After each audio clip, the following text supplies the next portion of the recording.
नमस्कार दोस्तों, मैं रोहित गुप्ता स्वागत करता हूं आपका अपने YouTube चैनल पर। आज की वीडियो में हम करने वाले हैं NIOS क्लास 12th की होम साइंस का TMS सॉल्व, जो कि सेशन 2023-24 का यानी जिन भी स्टूडेंट का एग्जाम अप्रैल 2024 या अक्टूबर 2024 में होने वाला है उनके लिए ये TMA है। सारे आंसर आपको बिल्कुल सॉल्व्ड मिलेंगे और एक्यूरेट मिलेंगे। आप हमारे चैनल से अगर देख के TMA बनाते हैं तो आपको 100% मार्क्स गारंटेड मिलेंगे। सबसे पहले मैं आपको बता दूं होम साइंस का टीएमए जो है कितने मार्क्स का होता है। तो होम साइंस का टीएमए जो है वो 16 मार्क्स का होता है। एक्चुअल में आपको क्वेश्चन पेपर में 20 मार्क्स दिख रहा होगा, लेकिन होता क्या है, जो आपका थ्योरी एग्जाम होता है यानी होम साइंस का जो थ्योरी होगा वो 80 मार्क्स का होगा। तो 80 का जब आप 20% निकालते हैं, क्योंकि थ्योरी एग्जाम में आपके टीएमए के 20% मार्क्स जुड़ते हैं, तो टीएमए जरूर दें और टाइम पे सबमिट कर दें। तो 20% अगर आप 80 का निकालते हैं तो वो 16 बनता है। तो आपको जो मार्क्स मिलेंगे वो 16 में से मिलेंगे। ठीक है, तो जितने भी प्रैक्टिकल्स है, प्रैक्टिकल वाले सब्जेक्ट जो 80 मार्क्स के होते हैं थ्योरी जिनकी, और 20 मार्क्स का प्रैक्टिकल, उन सब में 16 मार्क्स का आपका टीएमए होता है। और टीएमए जो है आपको लास्ट डेट जो है अप्रैल वाले स्टूडेंट की वो है 31 जनवरी, और जो अक्टूबर वाले स्टूडेंट है उनके लिए 31 जुलाई। तो इससे पहले पहले आपको टीएमए जो है सबमिट कर देना है। टीएमए बनाते टाइम आपको कुछ चीजें जो ध्यान में रखनी है। तो सबसे पहली चीज, आपको टीएमए पे 4 चीजें मेंशन करनी है। आपका नाम, enrolment number, subject with subject code और एआई। एआई का मतलब आपका स्टडी सेंटर होता है, तो स्टडी सेंटर का नाम और स्टडी सेंटर का कोड, ये दोनों आपको उस पे मेंशन करने हैं। स्टडी सेंटर का नाम जो है आपके आई कार्ड पे नीचे देखने को मिल जाएगा आगे की तरफ। और प्रैक्टिकल जो है आपको A4 साइज की प्रैक्टिकल शीट्स पे बनाने हैं। ठीक है, क्योंकि डायग्राम्स वगैरह बनाने होते हैं, तो डायग्राम्स जो है, पिक्चर्स वगैरह, पेस्टिंग वगैरह जो होंगी वो आपकी प्लेन साइड होगी, और जो रिटर्न वाला साइड होगा, मतलब लाइनिंग वाली साइड होगी, उधर आपको आंसर वगैरह लिखने हैं। ठीक है, और टीएमए सबमिट करने की कोई भी फीस नहीं है। ठीक, और अगर आप एक बार टीएमए सबमिट कर देते हैं तो आपको बार बार सबमिट करने की जरूरत नहीं होती है। एक बार टीएमए सबमिट कर देना है बस आपने, उसके अलावा वो दोबारा सबमिट नहीं होंगे। तो स्टार्ट करते हैं वीडियो, बिना टाइम वेस्ट करे। चैनल पे नए आए हो तो चैनल को सब्सक्राइब कर दीजिएगा, ताकि हम जैसे ही और भी वीडियोस लेकर आए, चाहे वो अपडेट हो एनआईओ से रिलेटेड, या सॉल्व टीएमए हो, प्रैक्टिकल फाइल हो, इंपॉर्टेंट क्वेश्चन हो, उन सब का नोटिफिकेशन आपको मिल जाए। स्टार्ट करते हैं, क्वेश्चन नंबर 1 पे चलते हैं। क्वेश्चन नंबर 1 है हमारा, answer any one of the following question in about 40 to 60 words. 40 to 60 words में आपको इसका आंसर देना है। ए पार्ट हमने इसका करा है। After studying the home science at senior secondary level, one is equipped with many skills. Mention two opportunity using these skills for wage employment और self employment। ठीक है, तो यहाँ पे आपको ए पार्ट इसका कर रखा है। आई होप आपको समझ में आ गया होगा किस तरीके से आंसर लिखना है। और एक चीज और, आप जब भी आंसर लिखेंगे तो आपको ध्यान रखना है कि आप खाली ब्लू और ब्लैक पेन का ही इस्तेमाल करें, उसके अलावा किसी और कलर के पेन का इस्तेमाल नहीं करना है। हाँ, आप स्केच कलर का यूज करके इसको डेकोरेट वगैरह अगर करना चाहते हैं तो डेकोरेट कर सकते हैं। तो आंसर नंबर 1 पूरा हो जाता है। क्वेश्चन नंबर 2 पे चलते हैं अब। Question number 2, answer any one of the following question in about 40 to 60 words. 40 to 60 words में आपको इसका भी आंसर देना है। ए पार्ट हमने इसका भी करा है। List any 4 major characteristic of cognitive development in middle childhood. इसका आंसर आपको नीचे दिख रहा होगा। फर्स्ट पॉइंट है improved logical thinking. First point आपको ऐसे उतार लेना है। 2 मार्क्स का क्वेश्चन है, इसलिए ज्यादा लेंदी आंसर नहीं होंगे, शॉर्ट ही आंसर होंगे सारे। ठीक है, स्क्रीनशॉट ले लीजिए फर्स्ट पॉइंट का। बढ़ते हैं आगे सेकंड पॉइंट की तरफ, सेकंड, थर्ड, फोर्थ पॉइंट की तरफ। टोटल 4 पॉइंट्स है आंसर में। जो सेकंड पॉइंट है वो है एनहेंस्ड प्रॉब्लम सॉल्विंग। थर्ड है रिड्यूस्ड इगोसेंट्रिज्म। फोर्थ है एडवांस्ड मेमोरी अटेंशन। ठीक है,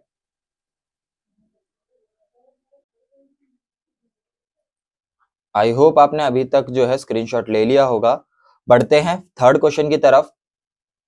क्वेश्चन नंबर 3। क्वेश्चन नंबर 3 भी आपका 2 मार्क्स का क्वेश्चन है। Answer any one of the following question in about 40 to 60 word. 40 to 60 words में आपको इसका भी आंसर देना है। ए पार्ट हमने इसका करा है। Mention the names of any 4 personal involve in housekeeping in a hotel और कॉर्पोरेट ऑफिस। ठीक है, तो यहाँ पे आपको नीचे इसका आंसर दिख रहा होगा। 4 पॉइंट आपको दिख रहे होंगे। Housekeeping manager, housekeeping supervisor, room attendants और जेनिटर्स और क्लीनर्स। ठीक है, तो ये चारों आपको एज इट इज उतार लेने हैं। जैसे मैंने हेडिंग थोड़ी सी बना रखी है, ऐसे आप भी हेडिंग सी बना लीजिएगा, चाहे ब्लैक पेन से इनका नाम लिख दीजिएगा या फिर ब्लू पेन से ही लिख के उसके नीचे अंडरलाइन कर दीजिएगा। ये थोड़े से अलग से दिखने चाहिए, जैसे यहाँ पे मैंने बोल्ड कर रखा है। ठीक है, तो अब तक जो थे आपके जितने भी 2 मार्क्स वाले क्वेश्चन थे वो सारे हो गए हैं। अब जो है आपके 4 मार्क्स के क्वेश्चन स्टार्ट होने वाले हैं। चैनल को अभी तक सब्सक्राइब नहीं किया है तो सब्सक्राइब कर दीजिएगा। अगर आप इसका पीडीएफ लेना चाहते हैं तो हमारे व्हाट्सएप चैनल पे कांटेक्ट करिएगा। हमारा व्हाट्सएप नंबर आपको डिस्क्रिप्शन में मिल जाएगा। बहुत ही नॉमिनल से चार्जेस में आपको इसका पीडीएफ हम अवेलेबल करवा देंगे। अब क्वेश्चन नंबर 4 पे चलते हैं। Answer any one of the following question in about 100 to 150 words. 100 to 150 words में आपको इसका आंसर देना है। ए पार्ट हमने करा है। A decision is selection of course of action from alternative choice.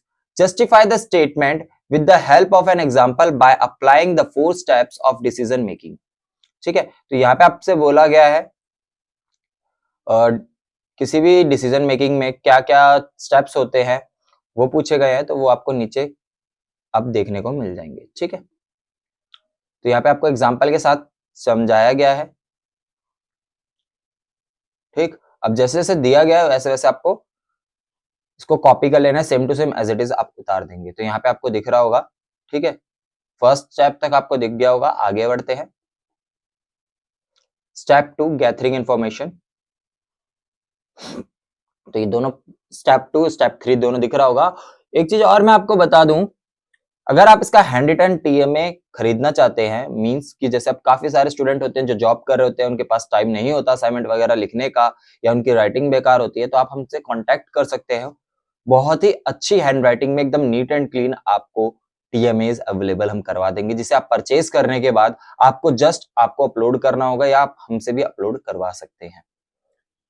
ठीक है, आपको उसके लिए हमारे व्हाट्सएप नंबर पे कांटेक्ट करना होगा। अपनी क्लास नेम और सब्जेक्ट मीडियम के साथ आप मेंशन करेंगे और पेमेंट होते ही आपके टीएमएस जो है आपके डैशबोर्ड पे अपलोड कर दिए जाएंगे।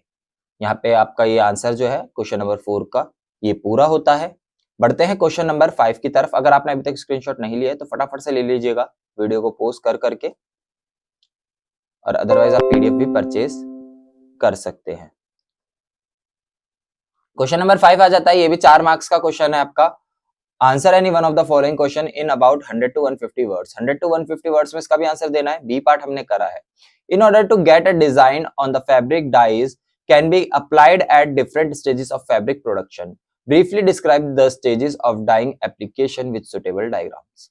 ठीक है, तो यहाँ पे आपको दिख रहा होगा स्टेजेस वगैरह पूछे हैं डाई वगैरह के, तो यहाँ पे आपको इसका आंसर दिख रहा होगा। ठीक है, तो मैं धीरे धीरे स्क्रॉल करता जाता हूँ, स्क्रीनशॉट लेते हुए चलिएगा। तो यहाँ पे आपका फर्स्ट स्टेज आ जाती है। फर्स्ट स्टेज है फाइबर स्टेज। ठीक, ये आपको जैसे एक्सप्लेन किया गया ऐसे ही लिख दीजिएगा, क्योंकि 4 मार्क्स का क्वेश्चन है, थोड़ा सा लेंथी होना ही चाहिए। ठीक है, फिर यहाँ पे सेकंड पॉइंट आ जाता है।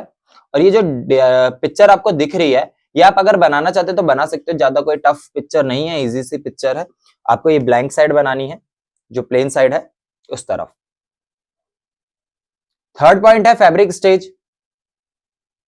फैब्रिक स्टेज भी आपको ऐसे उतार देना है, ये पिक्चर आपको उस साइड आप ड्रॉ कर देंगे।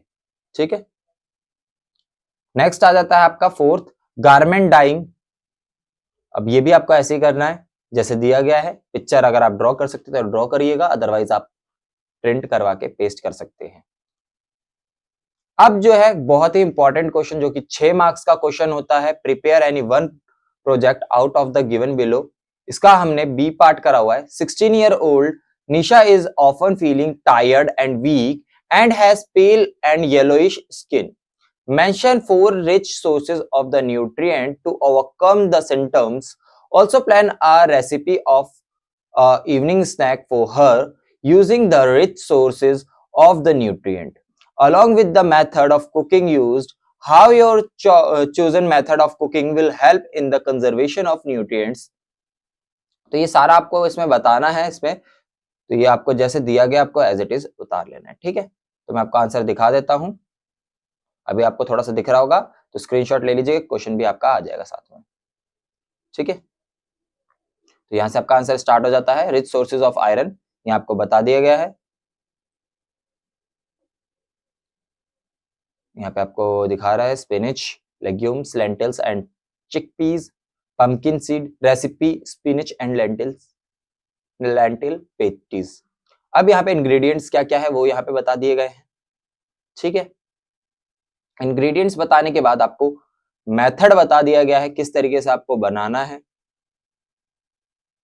अगर आप इससे रिलेटेड पिक्चर्स लगाना चाहते हो तो पिक्चर्स भी लगा सकते हो। इसके बाद कंजर्वेशन ऑफ न्यूट्रिएंट्स कैसे बचाना है वो भी बता दिया गया है, ठीक है। तो इस तरीके से सारी चीजें है इस आंसर में कवर कर दी गई है और इसको आप देख के आप बना सकते हो और 100% मार्क्स स्कोर कर सकते हो। आई होप आपको सारे आंसर अच्छे से समझ में आ गए होंगे और आपके सारे डाउट क्लियर हो गए होंगे। लेकिन अगर आपको फिर भी कोई डाउट है तो आप हमें व्हाट्सएप पे कांटेक्ट कर सकते हैं। मेरा व्हाट्सएप नंबर आपको डिस्क्रिप्शन में मिल जाएगा। हमने एनआईएस के स्टूडेंट्स का एक ग्रुप भी बना रखा है, व्हाट्सएप ग्रुप। आप उस ग्रुप को भी ज्वाइन कर सकते हो, उसमें आपको रेगुलर अपडेट्स वगैरह मिलती रहती हैं। साथ ही हमारा टेलीग्राम चैनल भी ज्वाइन करें, वहां पे भी आपको सारी अपडेट्स वगैरह मिलती रहेंगी।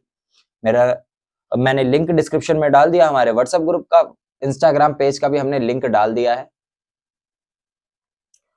Thanks for watching us, have a nice day, stay tuned with edu centre Delhi.